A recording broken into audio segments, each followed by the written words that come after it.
Why the wool and silk producers of England protested against the import of Indian textiles in the early 18th century. Up to the 17th century, the flow of Indian cotton and silken cloth continued in full swing.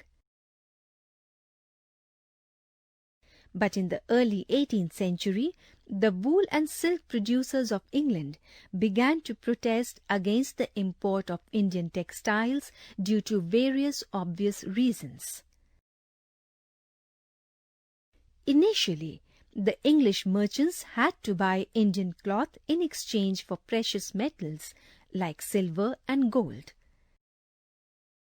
In the early 18th century, the textile industries had just begun to develop in England. Unable to compete with Indian textiles, the English producers wanted to secure market within the country by preventing the entry of Indian textiles. Forced by these reasons and circumstances, the British government had to pass an act in 1720 known as the Calico Act. As a result of this act, the use of printed cotton textiles, particularly the chintz, was banned. Thus, under government protection, the calico printing industry began to develop in England.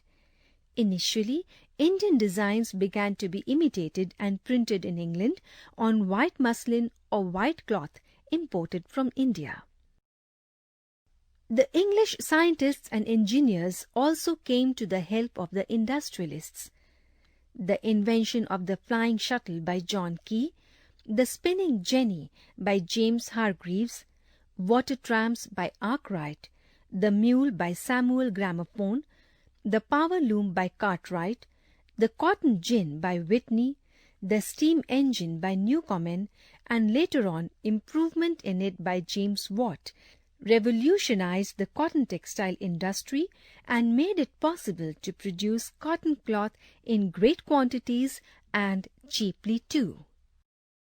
However, Indian textile continued to dominate the world market till the end of the 18th century. The Dutch, the French, and even the English trading companies continued to make huge profit out of this flourishing trade.